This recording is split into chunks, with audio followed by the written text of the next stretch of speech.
Andy Katz here for NCAA and March Madness with a Saturday night wrap-up, the last Saturday in the regular season of college basketball. A lot to discuss here. First off, I think we have some locks for some number one seeds. Gonzaga and Virginia locked them in to number one seeds. As for the other two number one seeds, with North Carolina knocking off Duke, I think you're looking at Duke, Carolina, Kentucky if they can win the SEC, and still an outside shot at Tennessee if they can win the SEC tournament as well. So really, four schools for two spots, but Gonzaga and Virginia, they have locked up number one seeds. Seton Hall, phenomenal week. They knocked off Marquette and Villanova at home. They had to do it to get in. They are in.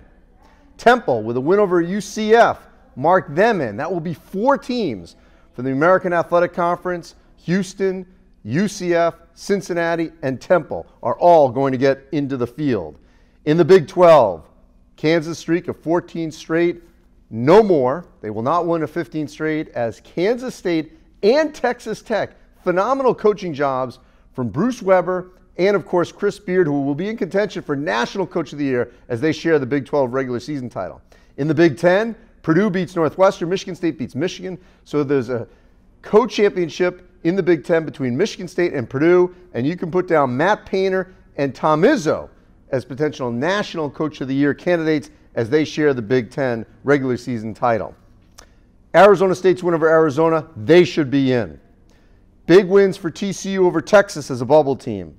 Clemson knocking off Syracuse. Now they're going to take on NC State on Wednesday in the ACC tournament. You can't call this an elimination game because we don't know what's going to happen with both schools. I will just say this. The winner will feel a little bit better about itself for another day. The loser is going to be sweating for sure on Selection Sunday.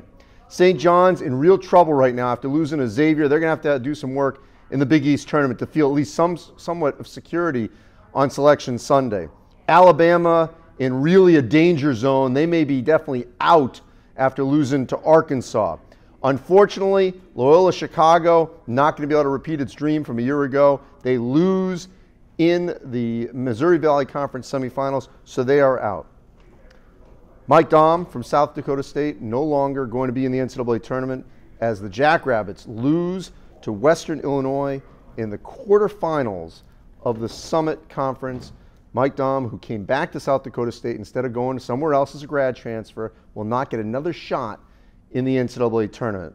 And late on Saturday night, Murray State and John Morant, they're going dancing as they knock off Belmont.